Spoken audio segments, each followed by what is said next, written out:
Good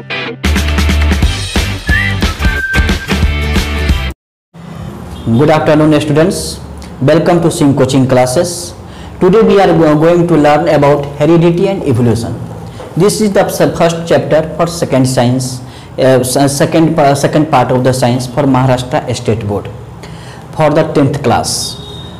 Maharashtra State Board for the 10th class. We are going to learn heredity and evolution. हम इसमें most of the topics, definitions and examples we are going to follow as per the textbook of the SSC textbook, because the definitions and example may vary from book to book, but here we are going to try to follow the textbook of our SSC board's textbooks. So first of all is heredity. What do you mean by heredity? Because the chapter is the heredity and evolution. The heredity is क्या? Heredity is nothing but heredity is the transfer of biological character. Means heredity is the transfer of biological character from one generation to another generation by the through the genes. This is called heredity. सीधा सी बात, heredity क्या है? Gene के द्वारा. Jeans एक ऐसी चीज होती है जो डीएनए में होता है, मैं आगे फॉलो करेंगे हम. बट हेरिडिटी क्या है? एक बायोलॉजिकल ट्रांसफर होता है from one generation to another generation. For example, जो पिता का जो कैरेक्टर रहेंगे, फादर्स की जो भी कैरेक्टर्स रहेंगे, उनके गुण रहेंगे, वो नेक्स्ट जनरेशन मतलब उनके बेटे में, बेटी में वो चीज लगभग में ट्रांसफर होता है. This is called the heredity. Genes is transfer. Heredity जो एक इसको ना, हेरिडिटी के जो फॉर्मूले हैं या उसको बोल सकते हैं कि प्रिंसिपल्स को एक बहुत ही बड़े साइंटिस्ट है जॉर्ज मंडेला, उन्होंने पूरी का पूरी हेरिडिटी के ऊपर उन्होंने रिसर्च किया और बताया, और उसके लिए उनको हम लोग क्या बोलते हैं? Pioneer of the modern genetic. Who is the pioneer of modern genetic? George Mandela, because it gives the definition of heredity. Or heredity is nothing. This is the biological transfer of one generation to another generation through the gene. बस.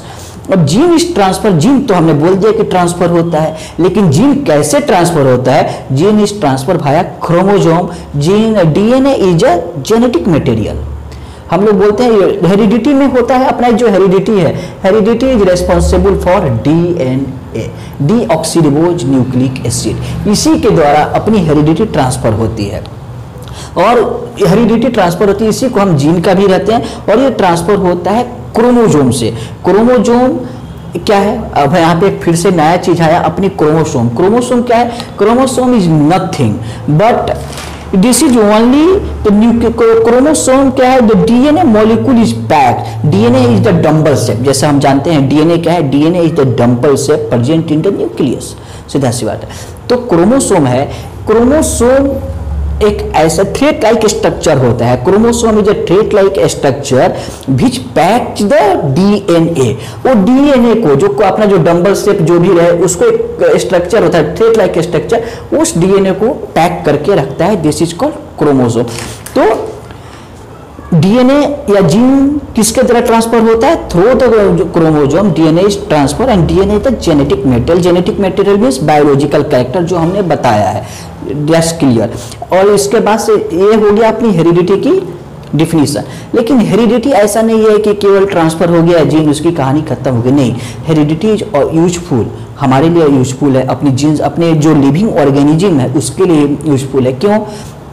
क्योंकि heredity is useful for treatment of biological disorder. हम लोग कभी कभी जो अपनी एक biological disorder है जो शुरू से चली आ रही होती है, उसकी ट्रीटमेंट के लिए भी उसको हम यूज कर सकते हैं for the prevention of biological disorder.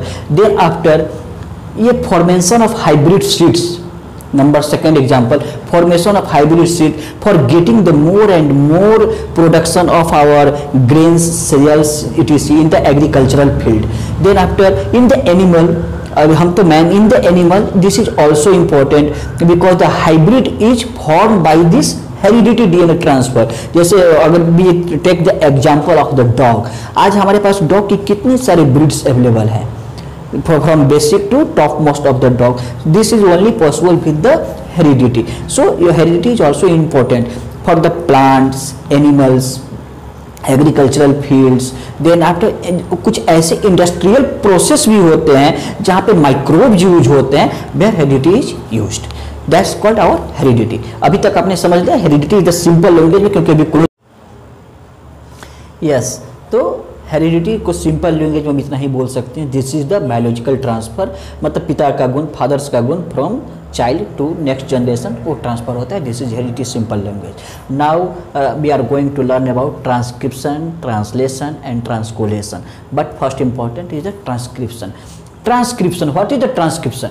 Trans means here two things made a sentence, यहाँ पे one है trans, second one is cription. Trans means क्या होता है? ट्रांसपोर्ट, ट्रांजेक्शन, मतलब एक जगह से दूसरी जगह, this is called trans. And cription means copy. So simple सी लैंग्वेज में ट्रांसक्रिप्शन मतलब एक कॉपी होता है, किसकी कॉपी करेगा? वो जीन की कॉपी करेगा। तो so the definition is that transcription is the first step in gene expression, it involves copying, इसलिए मैंने बोला this is a copy, copying a gene DNA sequence to make an RNA molecule. RNA is what? RNA the deoxyribose nucleic acid. तो बस transcription वही है जो gene की expressions की कॉपी करता है और फॉरवर्ड करता है, मतलब ट्रांस करता है from one step to another, one generation to another. This is called transcription sequence to make RNA molecule. Another is मैं एक दो स्टेप और इसको आपको बताऊंगा। Transcription is perform by enzyme. ऐसा नहीं है कि केवल कॉपी किया, कंप्यूटर थोड़ी है कि कॉपी किया पेस्ट कर दिया कहानी खत्म, नहीं, वो एक बायोलॉजिकल प्रोसेस है। तो कोई भी बायोलॉजिकल या chemical process without the enzyme या कोई भी एसिड्स वगैरह के काम नहीं होते हैं। So transcription is perform by the enzyme, this enzyme is called RNA poly yes. तो transcription is perform by enzyme called RNA polymerase, this is the enzyme which is responsible for transcription or copying a gene from one generation to another generation, which links nucleotides from an RNA strands.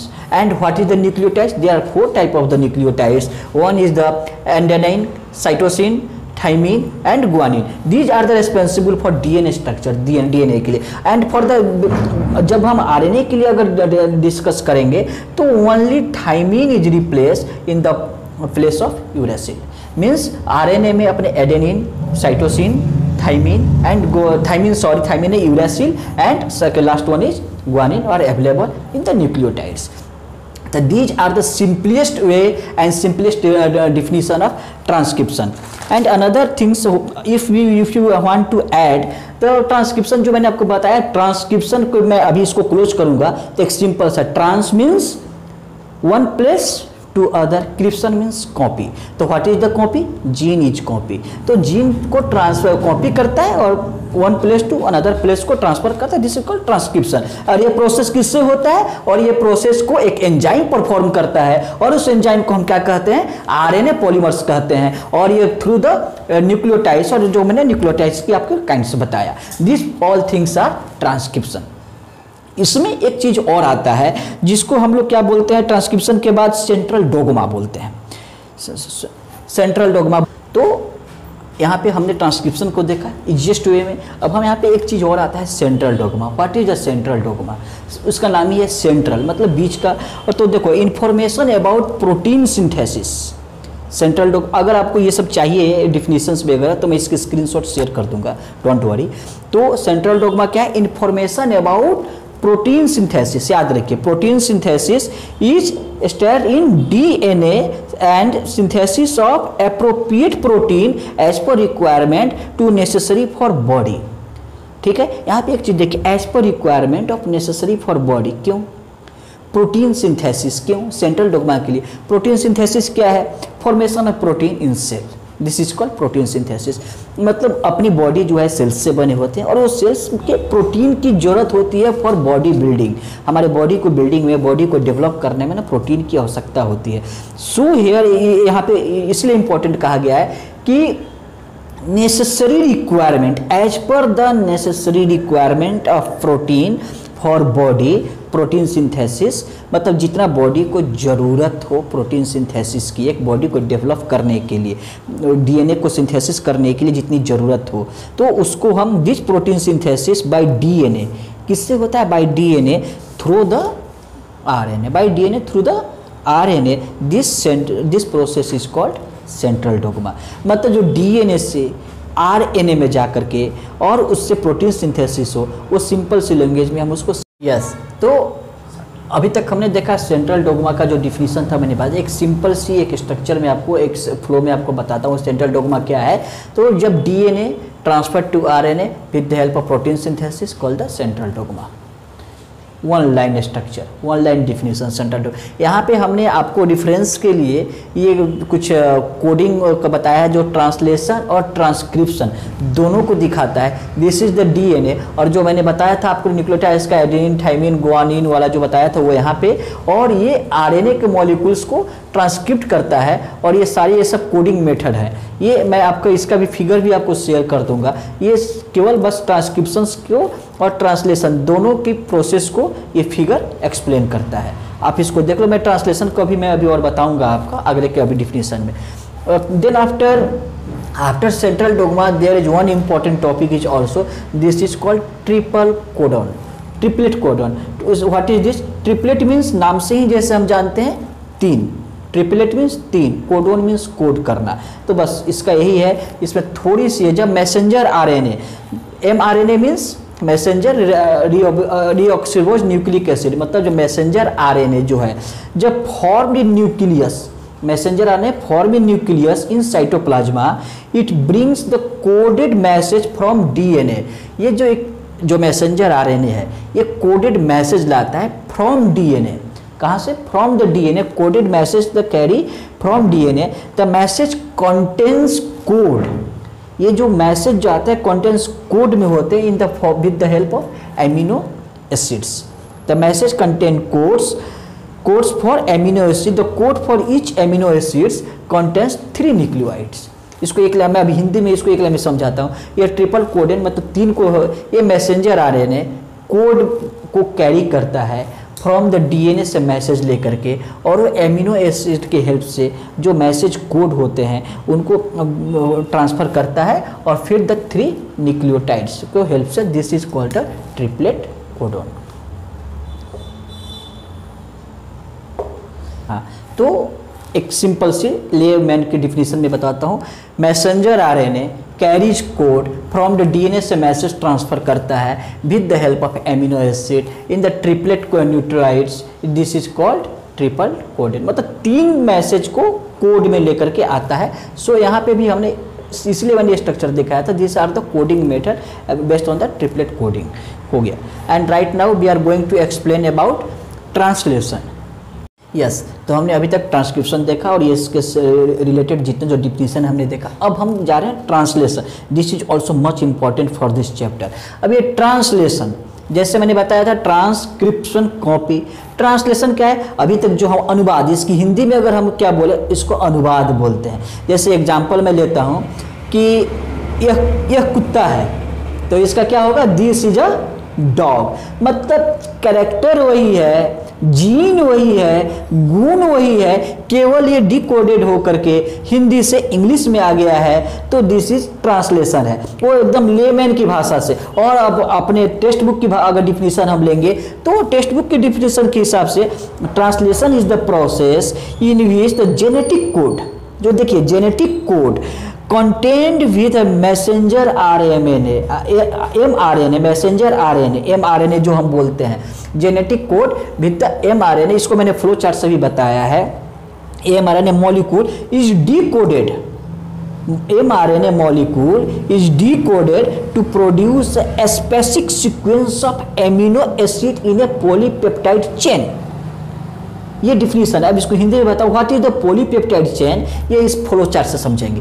ये translation हो गया, ये genetic code transfer हो रहा है with the help of RNA decoded with the help of amino acid, और ये amino acid contains polypeptide chain, और ये पॉलीपेप्टाइड चेन क्या है? This is the chain of amino acid, बस नथिंग एट ऑल। मतलब सेम कैरेक्टर, बस केवल वन कैरेक्टर से अनदर कैरेक्टर में आ रहे हैं। This is the flow chart. इसके हिसाब से अगर हम इस फिगर के हिसाब से भी देख करके चले तो we know that this is the DNA. DNA then transfer in the with the help of RNA in the code. This is in the form of coding method. ये कोडिंग मेथड डिकोडेड होगा with the help of messenger RNA. Messenger RNA जो हमने बोला था ये polypeptide chain में होता है और ये chain is made of the amino acid, और ये with the help of the amino acid जो डिकोडेड एमिनो एसिड है ये फॉर्म में आया। दिस इज द ट्रांसलेशन, बस ट्रांसलेशन इज नथिंग, ये और पिक्चर फ्लो है, मैं इसका शेयर कर दूंगा। यस, तो अभी तक हमने transcription, translation, third one is the translocation. This is also the most important topic. जैसे कि नाम से ही है, क्या नाम है, ट्रांसलोकेशन। ये जैसे मैंने यहाँ पे लिखा है, ट्रांस मतलब ट्रांसफर, जैसे मैंने पहले बताया, लोकेशन मतलब एक जगह से दूसरी जगह पे जाता है with the help of mRNA। कौन जाता है, जीन जाता है। हो गया ट्रांसलोकेशन की डिफिनीशन, लेकिन स्ट्रक्चर के हिसाब से ही बताऊंगा। एक जगह से दूसरी जगह पे कोई gene with the help of mRNA गया, दिस इज कॉल्ड ट्रांसलोकेशन। लेकिन देखो, translocation with the help of the ribosome. What is the ribosome? Ribosome is the small structure in the cell that produce protein from the amino acid. Ribosome क्या है, small structure है जो protein बनाता है from the amino acid. तो with the help of the ribosome keeps moving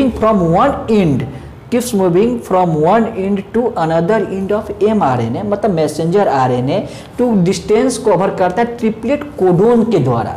with the help of triplet codon, this is called translocation. ये simple सा, with the help of ribosome messenger RNA एक जगह से दूसरी जगह, मतलब एक लोकेशन से दूसरी लोकेशन को जाता है, ट्रिपलेट कोडोन को फॉलो करते हुए वो अपनी को ट्रांसलोकेशन बोला जाता है। This is process is called translocation. And another one is, एक और छोटा सा पॉइंट है, mutation. What is the mutation? This is, अगर हम लेमैन की भाषा में बोले, दिस इज कॉल्ड डिजीज, या एक तरीके से नहीं बोलते हैं, विकार जिसको बोलते हैं, change the DNA structure, change in the genetic problem, जो भी जेनेटिक प्रॉब्लम रहे। तो समटाइम्स सडन चेंज, ये कब होता है, जब कोई सडन चेंज हो जाता है, एक इमीडिएट उसको फॉलो नहीं करता है। Sudden change occur in gene, any nucleotides of the gene change in the position that causes to amino, that minor change that causes to the minor change, एक छोटा सा कोई भी चेंज हो जाता है इन द जीन में। तो ट्रांसफर हम नहीं बोलते, जीन ट्रांसफर हो रहा है, तो कुछ ऐसा प्रॉब्लम आता है जिसकी वजह से स्मॉल चेंज होते हैं। This is nothing but mutation.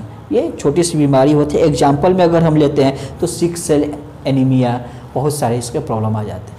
अब चाहे एक छोटा सा और मैं आपको बता रहा हूँ कि उसका फादर अच्छे हैं, मदर अच्छी है, लेकिन कुछ ऐसे बच्चों का क्या होता है, यहाँ पे ओठ के पास कटा होता है, किसी का नाक के पास कटा होता है। तो क्यों होता है? This is mutation only because the proper mRNA जो मैसेंजर आरएनए है, टीआरएनए को मैसेज नहीं किया, डिकोड नहीं हुआ। डिकोड नहीं होने की वजह से वो म्यूटेशन प्रॉब्लम चालू हुआ। तो right now we have completed our 3 most important topic, translation, translocation and transcription. अब हम चलते हैं अनदर, इस चैप्टर के अनदर पार्ट में, evolution. What is the evolution? Evolution is nothing, this is the natural selection, natural changes. फिर the evolution, slow change in characteristics of species. यहाँ पे लिखा है evolution is slow change in characteristics of species and this is the process of natural selection. For example, इसके बहुत सारे ऐसे examples मिलेंगे। जैसे अगर सपोज डैट हम लोगों ने अभी फिश का चाहे किसी भी चीज़ का एग्जाम्पल लेंगे, तो they follow the natural selection. At the present, मतलब अभी के समय में, so many species of plant and animal have the huge diversity regarding the shape and complexity present on the earth from unicellular to multicellular. ये कैसे हुआ process? ये process अभी इवोल्यूशन से ही आया। कभी क्या होता है, evolution means continuous change, follow the natural selection. एक यूनिसेलुलर छोटे छोटे से अभी कम्प्लेक्स होता जाएगा, कम्प्लेक्स होकर के, जैसे अभी मान लीजिए कि अमीबा छोटा सा, एक दिस इज द यूनिसेलुलर, अभी कम्प्लेक्स में आ गए, जैसे हम लोग हो गए human body, having the so many system, respiratory system, circular, बहुत सारे सिस्टम हैं। तो एक यूनिसेल्युलर से कम्प्लेक्स में आता है और एडॉप्ट करता है, किसको? नेचर को एडॉप्ट करते हुए आगे जाता है और स्लो चेंज करता है अपनी कैरेक्टरिस्टिक्स में। ये हमें, इस प्रोसेस को हम इवोल्यूशन बोलते हैं। और इसका थ्योरी भी है। थ्योरी ऑफ इवोल्यूशन में क्या है? फर्स्ट लिविंग मटेरियल अपने पास कौन सा था? अगर हम देखें तो सबसे पहला लिविंग मटेरियल क्या था? Protoplasm. First living material protoplasm found in ocean, ये वाटर में था, समुद्र से पहला आया। ये change in the development in living things, change ये छोटे उस समझो जो मैंने यहाँ पे बताया, एक फर्स्ट में आया, एक बहुत ही छोटा unicellular found in the ocean, और बाद में कंटिन्यूअस ये एक दिन में नहीं हुआ दोस्तों, 300 ईयर्स एगो की ये बात है। उसमें हमने 300 में धीरे धीरे चेंज होते गए ईयर्स, मिलियन ईयर्स में चेंज होते गए, और आज के डेट में अब हम लोग एक कॉम्प्लेक्स स्पेसिस के रूप में यहाँ पे आते हैं। This process is known as evolution. Yes, right now we are going to learn about evidence of evolution. This is another most important topic in this chapter. Evidence of evolution से मैंने बताया evolution क्या, evidence मतलब उसकी प्रमाण, proof, वो क्या है? सबूत, जिसको हम बोलते हैं हिंदी में। तो there are 6 types, 6 kinds में, उसको 6 प्रकार से हम इसको परख सकते हैं, जांच सकते हैं कि क्या क्या evidence हुए हैं evolution के through. One is morphological evidence. Morphological means क्या है? फिजिकल सिमिलरिटीज, नाम से है जैसे है मॉर्फो मतलब फिजिकल सिमिलरिटी। जैसे एग्जांपल हम लेते हैं, जैसे डॉग हो गया, कैट का हो गया, गोट का, सबकी सिमिलरिटीज अगर आइज की लें तो they are on the same place, same the physical. Morphological मतलब फिजिकल जो सुपर से जो दिखे, एकदम फिजिकल सामने एकदम चेहरा इस ये ऐसा बना हुआ physical structure, these are called the morphological evidence. They are no varies, उनके कुछ भी गुण में अंतर नहीं होते कि किसी का ना आँख यहाँ पे है तो किसी का आँख पीछे है, नहीं, सबकी आँख जहाँ पे रहेगी, नाक जहाँ पे रहेगी, सेम जगह पे रहेगी। So it is called the physical similarities and in the biology we know the morphological evidence. That's one. Second one is anatomical evidence. Anatomical जैसे हम लोग बोलते हैं एनाटोमी स्ट्रक्चर पढ़ने का है अपने को। एनाटोमी स्ट्रक्चर मीन्स अंदर की हड्डी के बराबर कंकाल जिसको बोलते हैं, सीधा सी भाषा स्केलेटन, वो है एनाटोमिकल स्ट्रक्चर। मीन्स स्ट्रक्चरल बनावट, स्ट्रक्चर मीन्स जिसके ऊपर बना हुआ है। अभी हमें अगर ह्यूमन बॉडी लें तो अपने अंदर स्केलेटन है, उसके ऊपर ये स्किन फ्लेशेस मांस की एक बना गया है, तो ये जो है वो फिजिकल हो गया। इसके अंदर जो है ये bones, this is called anatomical. इसके ऊपर स्ट्रक्चर के ऊपर ये मॉर्फोलॉजिकल बना है, तो this is called the structural similarities for the anatomical in the anatomical evidence. उसमें अगर हम लेते हैं, अगर हैंड ऑफ ह्यूमन हैंड, अगर हमारी हाथ के स्केलेटन अगर ले ले, just like the forehead of aux, उनका जो फोर लेग ऑफ ऑक्स, जो बैल की जो गाय बैल के होते हैं उनके आगे का, most of the similarities we are present. So these are called the anatomical. Just like the bat का अगर लेते हैं, बैट का पैथोलॉजिकल और फाइलर ऑफ व्हेल दोनों का सिमिलरिटीज है। यस, तो एनाटोमिकल मीन्स स्ट्रक्चर जो मैंने बताया, और ये मैंने एग्जांपल्स जो दिए अपने हैंड का, ऑक्स की फोर लेग का, व्हेल्स की जो पंख के हैं, और बैट का, दीज आर द फिजिकल या anatomical similarities. Right now we are going to learn vestigial organ. Vestigial means waste, ऐसा ही हम लोग बोलते हैं ना सीधा, इसके नाम से ही उसको डिफॉर्म होकर के निकल रहा है, एक तरीके से उसको नहीं होता है सुगंध आ रही है बासी की, वो है चीज़ है। वेस्टिगल ऑर्गन्स अंडर डेवलप्ड और डीजनरेटेड, जो अंडर डेवलप हैं, चाहे वो लुप्त हो गए, डीजनरेटेड मतलब वो धीरे धीरे वो खत्म हो गए, अपने यूजलेस है, काम के नहीं रह गए हैं, this is called the vestigial organ. मतलब वो पहले थे, उनकी यूज नहीं रही, और वो धीरे धीरे डीजनरेटेड हो गए, उनको लुप्त होती गई। जैसे प्रजाति लोग लुप्त हो रहे हैं, उसी तरीके से ऑर्गन्स भी ऐसे बहुत सारे हैं जो पहले यूज में थे, लेकिन अभी इवोल्यूशन के द्वारा चाहे नहीं होने की वजह से वो खत्म हो रहे हैं, और वो अपने को वेस्टिगल ऑर्गन ले कहे जाते हैं। जैसे एग्जांपल अगर हम लेते हैं अपेंडिक्स, अपेंडिक्स में क्या है, which is useless to human, आदमी के लिए तो बहुत ही यूजलेस है। अगर अपेंडिक्स बढ़ जाता है तो डॉक्टर को क्या बोलते हैं, इसको ऑपरेशन करना पड़ेगा, मतलब काट के उसको बाहर निकालना पड़ेगा, मतलब उसको बाहर निकाल के मतलब फेंकना ही पड़ेगा ना भाई, तभी तो यूजलेस है। तो अपेंडिक्स जब तक आदमी में नहीं है, आदमी स्वस्थ है। अपेंडिक्स हो गया, आदमी इल पड़ गया, मैन इल हो गया, means appendix is useless for human. उसी तरीके से अपना ईयर पिना ह्यूमन के लिए यूजलेस है, लेकिन मंकी के लिए वो इम्पॉर्टेंट है, वो अपना उसको चलाने के लिए तो इस तरीके से कुछ ऐसे ऑर्गन्स हैं जो किसी स्पेसीज के लिए इंपॉर्टेंट और किसी स्पेसीज के लिए नहीं इंपॉर्टेंट है, और जहाँ पे नहीं इंपॉर्टेंट है उनका यूज वहाँ पे नहीं हो रहा है और वो डिजेनरेट होते जा रहे हैं, धीरे धीरे उनकी काम खत्म होते जा रही है और वो खत्म हो जाते हैं। So this is the vestigial organ. एक एग्जाम्पल और मैं लेता हूँ एकदम सी जनरल भाषा में। चाकू है, जब तक यूज रहेगा तो उसके ऊपर जंग नहीं लगेंगे। चाकू को अगर हम कुछ दिनों के लिए छोड़ देते हैं, साल भर के लिए, 6 महीने के, तो उसके ऊपर जंग लग जाते हैं और पपड़े निकलने चालू होते हैं, मतलब वो डिजेनरेट होना चालू होता है और करीब 10 साल 5 साल में कितना भी मोटा चाकू टूट जाएगा, मतलब वो डिजेनरेट हो गया, टूट गया, खत्म हो गया। क्यों? क्योंकि इसका यूज हमने नहीं किया। सेम चीज happens with the organ, right. तो ये yes, fourth one is paleontological evidence. Paleontological evidence is nothing but this is the fossil. Fossil means hidden in the earth, चाहे जो धरती के नीचे दब गया हो सीधा से। और लेकिन ये प्लेनोटोलॉजिकल जो एविडेंस है ना, ये थोड़ा सा कॉम्प्लेक्स है, थोड़ी सी इंपॉर्टेंट इसमें ट्यूस आती है, क्योंकि इसमें कुछ 2-4 शब्द ऐसे यूज होते हैं जो कार्बन डिजेनरेटेड होता है। फॉसिल्स क्या होते हैं? फॉसिल्स जैसे नेचुरल डिजास्टर आया, फ्लड हो गए, अर्थक्वेक हो गए, अर्थक्वेक फ्लड के बाद जब क्या होता है कि पेड़ हो गए, चाहे कोई भी चीज़ धरती के नीचे गिरा और बहुत सालों तक ऐसे ही रहा और उसके ऊपर डिजेनरेट होकर के धरती उनके ऊपर आ गई, वो धरती के नीचे चले गए, दब गए। तो वो कितने सालों से दबे हुए हैं, वो कौन सी सदी के हैं, 100 साल, 200 साल, 1000 साल कब के हैं, तो एक कार्बन डेटिंग प्रोसेस होती है।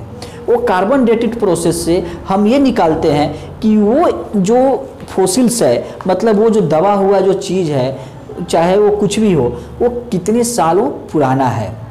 तो ये कार्बन डेटिंग प्रोसेस जो होते हैं, ये C14, यहाँ पे मैं ये लिखता हूँ, ये C14 जो है कार्बन डेटिंग प्रोसेस होती है। इससे हमें इस फॉसिल्स की लाइफ टाइम पता चलता है कि वो कितने साल पुराना है। बस ये फॉसिल से डिटरमाइन करता है हमारी प्लेनोटोलॉजिकल एविडेंस को। अब इसमें एक चीज़ देखो, प्लेनोटोलॉजिकल एविडेंस को अगर हम जूलॉजिकल से जोड़ें, प्लेनोटोलॉजिकल जो एविडेंस जो है, एक जूलॉजी जो हम जंतु के लिए है, और एक जियोलॉजी मीन्स भूगर्भ शास्त्र उसको बोलते हैं, जो धरती के नीचे हो उसको भूगर्भ, जो धरती में भूगर्भ शास्त्र। तो अगर हम जूलॉजी को जियोलॉजी से अटैच करते हैं तो ये हमारा बनता है प्लेनोटोलॉजिकल एविडेंस। उसी में हमको पता चलता है कि पेड़ हुआ, चाहे कोई भी जानवर हो गए, चाहे इंसान दब गया। आज हम डायनासोर वगैरह को लेते हैं तो बोलते हैं डायनासोर सदियों पुराना था, कहाँ से आया, हम देखने थोड़ी ही गए थे। वो कार्बन डेटिंग प्रोसेस से आता है, वो मर गया, धरती के नीचे दबा हुआ है, और उसकी जो स्केलेटन होते हैं, उसी स्केलेटन की फॉसिल्स को हम C14 से हिसाब से पढ़ते हैं और पता चलता है कि वो कितने सालों पुराना है। तो देखो, इंसान हो गए, यस, तो जैसे डायनासोर्स वगैरह की कब के वो पुराने हैं, हम उसकी स्टडी करते हैं वो कार्बन डेटिंग से। तो देखो क्या है, ह्यूमन हो गया, चाहे एनिमल हो गए, दिस इज बायोलॉजी, ठीक है। और वो कहाँ गए, धरती के नीचे गए, this is geology. Zoology and geology दोनों मिल गए तो ये क्या बना, प्लेनोटोलॉजिकल एविडेंस। वो प्रमाण देता है कि नहीं भाई, रामायण हुआ था, कभी कभी महाभारत हुआ था, ये सारे इसी प्लेनोलॉजिकल एविडेंस की प्रूफ हैं। Then after we are going to the connecting links. Connecting links मतलब मीन्स जो लिंक को कनेक्ट करता है, मतलब एक स्पेसिस को दूसरे स्पेसिस को अटैच करता है इन द सेम मैमल, एक ही चीज़ में। ऐसा नहीं कि ये गाय और ये बकरी अलग अलग को एक कोई लिंक बना अटैच कर, ऐसा नहीं है। मतलब वो गाय है, उसी में 2 प्रकार की गुण जब दिखे तब हम वो बोलते हैं कि this mammals comes under the connecting links. मतलब एक मैमल में, एक लिविंग थिंग्स में 2 कैरेक्टर्स अवेलेबल हो तो उसको हम कनेक्टिंग लिंक्स बोलते हैं। जस्ट एक एग्जांपल्स, डकविल पेप्टाइड्स। तो उसमें क्या होता है, अंडा भी वो देता है और वो दूध भी देता है। तो एक ऐसा वो मैमल है जो तो ये जो डकविल पेप्टाइड्स जो है वो एग भी देता है और मिल्क भी देता है। The relationship with mammal to due to the presence of mammary glands and here. So this is the connecting links. Now it is clear. And last one is the embryological evidence. ये बहुत ही important है. Embryological evidence में अगर देखें तो हम लोग भी उसी ग्रुप में आते हैं. हमारे जो पूर्वज, हम लोग बोलते हैं नहीं कि हमारे पूर्वज ऐसे थे, बंदर थे, चाहे कुछ भी थे, ये सेम चीज़ है. एम्ब्रियोलॉजिकल एविडेंस में ही आते हैं क्योंकि ये कॉमन एंसेस्टर हमारे पूर्वज लोग, एंसेस्टर मीन्स पूर्वज लोगों को है, तो उनके हिसाब से रहता है. इसका एक ये फिगर है हमारे पास, उसको वो मैं अटैच करूँगा ताकि आपको पूरा का पूरा क्लियर हो. Embryo shows the similarities. इसमें embryo shows the similarities during the initial stage as those similarities decreases gradually.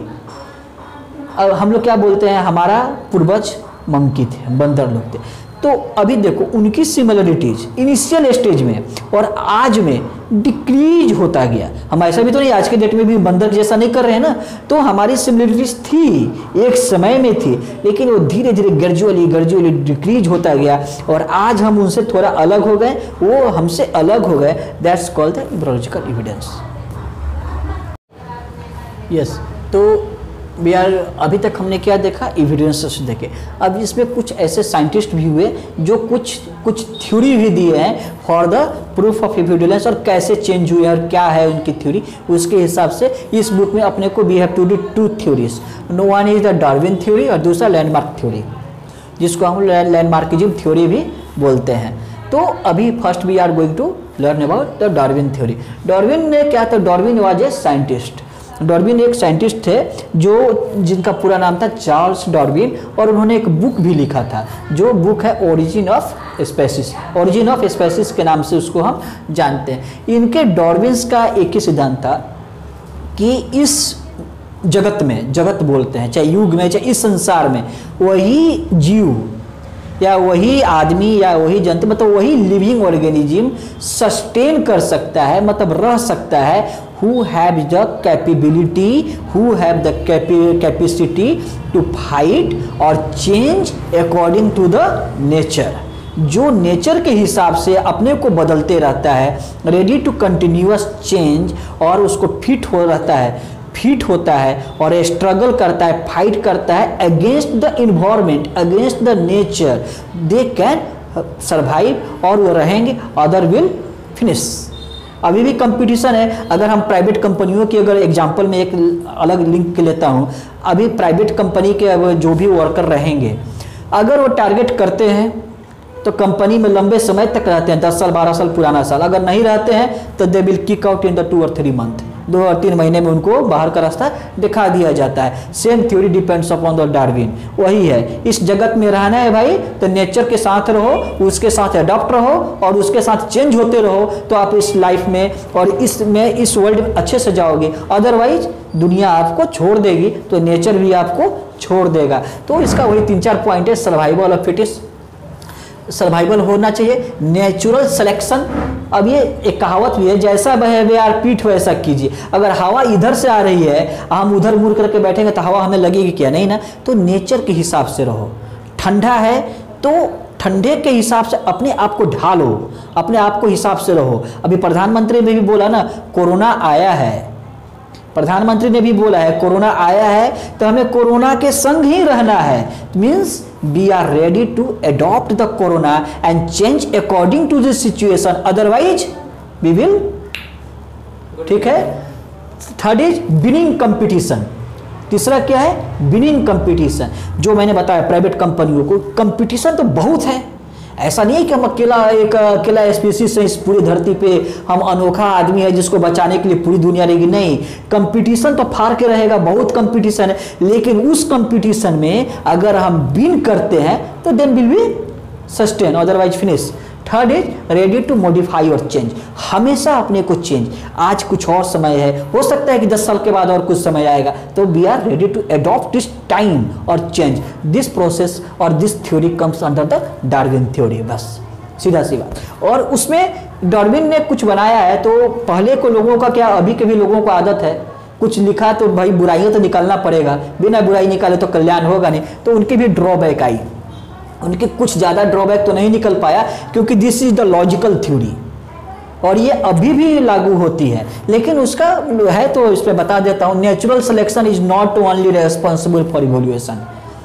लोगों ने बोला कि नेचुरल सिलेक्शन ही केवल इवोल्यूशन का रीजन नहीं है। दूसरा स्लो चेंज, ठीक है, स्लो चेंज, तो यही इनके दो ड्रॉबैक है जो कि मेरे हिसाब से ज़्यादा इंपॉर्टेंट नहीं रहेगा। तो रेडी, यस, तो second one is landmark theory and also known as landmarkism theory. तो उसका क्या है, उसमें भी कुछ ऐसे फैक्टर्स हैं, उन्होंने भी जस्ट लाइक डार्विन के ही थ्योरी के कॉपी किया है। मोस्टली 30% तो कॉपी हम मान ही सकते हैं। तो उसमें क्या क्या सिमिलरिटीज है मैं वो बता दूंगा। पहला क्या है, उन्होंने मॉर्फोलॉजिकल एविडेंस, हमने बताया है ना उधर, मॉर्फोलॉजिकल क्या है, फिजिकल कैरेक्टर जो है, फिजिकल चेंजेस जो है, एविडेंस, वो उनका ये मॉर्फोलॉजिकल एविडेंस है। इसका मैं एक एग्जांपल भी मैं सबका देते जाऊंगा आपको। एक एग्जांपल, ये आयरन स्मिथ को हमने देखा है ना, ये जो लोहार लोग होते हैं जो लोहे को कूटते हैं पीटते हैं, तो उनका ये देखो दोनों बाजू ये बहुत ही स्ट्रांग होते हैं। मॉर्फोलॉजिकल ये मैं बताया स्ट्रांग होते क्यों, और सब ऑर्गन के हिसाब से उनकी बाजू स्ट्रांग होती है क्योंकि एक कंटिन्यूअस वर्किंग में है, कंटिन्यूअस यूज में है, ठीक है। तो ये मॉर्फोलॉजिकल एविडेंस हो गया। तो उन्होंने यही बताया है कि जिस भी चीज़ का जो भी ऑर्गन्स की कंटिन्यूअस यूज होती है वो स्ट्रांग होते जाते हैं compare to others organs. Second क्या है, इवोल्यूशन ड्यू टू एक्टिविटीज। अब ये क्या है, इवोल्यूशन ड्यू टू एक्टिविटीज क्या है, इवोल्यूशन मीन्स खोज, डिस्कवरी, यही है। तो एक्टिविटीज मतलब काम। एग्जाम्पल हम यहाँ पे एक सेकेंड वाला लेते हैं उनका थ्योरी को प्रूफ करने के लिए। Let's take example of giraffe, एक यूनिवर्सल एग्जाम्पल ही वो बन गया है जिराफ का। वो क्या है, उसकी गर्दनें लंबी होती है, क्यों, क्योंकि वो ऊपर जो पत्ते होते हैं खाने के लिए, जिराफ कभी भी ना कड़क पत्ता नहीं खाता है, वो हमेशा सॉफ्ट पत्ते के लिए ट्राई करता है। और जो भी पेड़ होते हैं तो पेड़ की जो नई नई पत्ते लीफ आते हैं तो ऊपर ही आते हैं, नीचे पे नहीं आते हैं। तो इसलिए जिराफ को मुलायम पत्ते खाने के लिए ना अपनी गर्दन को ऊपर करता है बार बार। तो उसके वजह से जिराफ की गर्दन लंबी होती जाती, क्यों, कंटिन्यूअस स्ट्रेच, उसके गर्दन पर कंटिन्यूअस स्ट्रेच पड़ा और वो लंबा हुआ। और क्यों हुआ, इवोल्यूशन किया, काहे के लिए भाई, खाने की खोज में, हंटिंग ऑफ लीव्स।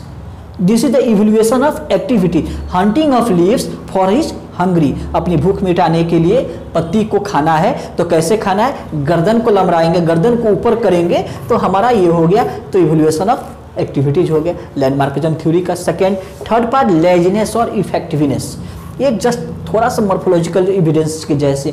लेजीनेस, सुस्त रहेंगे, विलुप्त हो जाएंगे, इफेक्टिव रहेंगे, शामिल रहेंगे।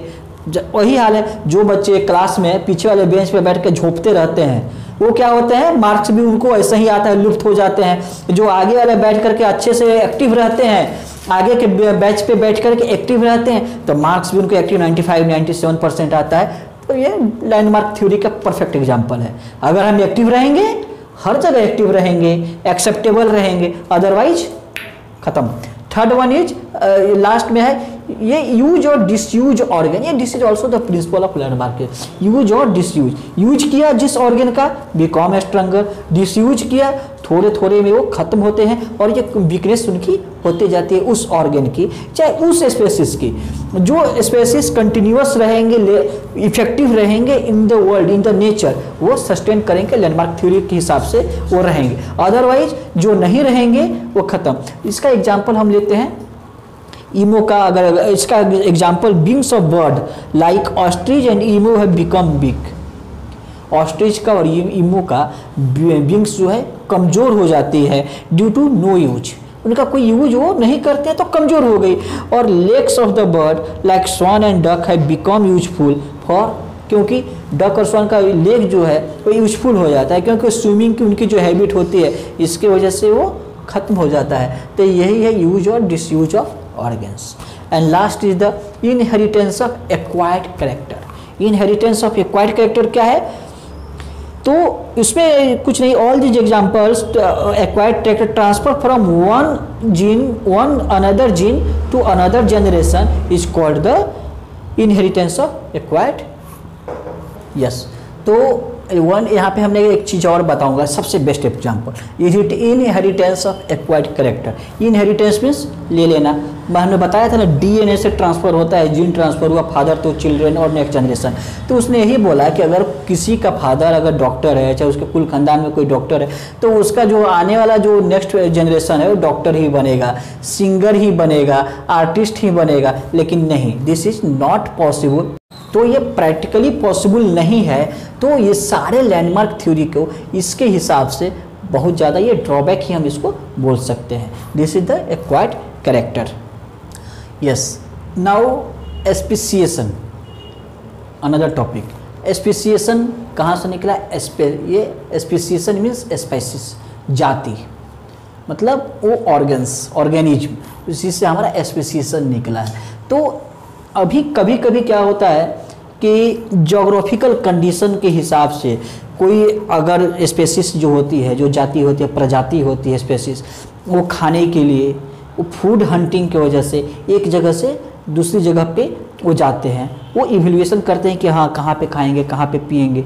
तो उसके हिसाब से ना जोग्राफिकल कंडीशन, अगर डेजर्ट है तो डेजर्ट्स में वो एडॉप्टेड होते जाते हैं, एडॉप्ट हो जाते हैं और वहाँ से वो जोग्राफिकल कंडीशन की सिमिलरिटीज़ को एडॉप्ट करते हैं और वो चेंज हो जाते हैं ताकि उस जोग्राफी में, उस पर्टिकुलर प्लेस पे वो सर्वाइव कर सके। This is speciation.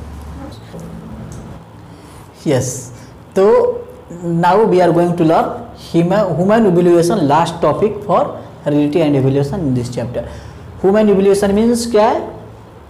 Development, development, विकास, ग्रो, मतलब एशियन टाइम से, पूरे प्राचीन से प्राचीन समय से आज तक की मॉडर्न एरा को टच करने के लिए, मॉडर्न समय को टच करने के लिए जो आदमी का जो सफ़र हुआ, जर्नी हुआ, उसको हम ह्यूमन इवैल्यूएशन बोलते हैं।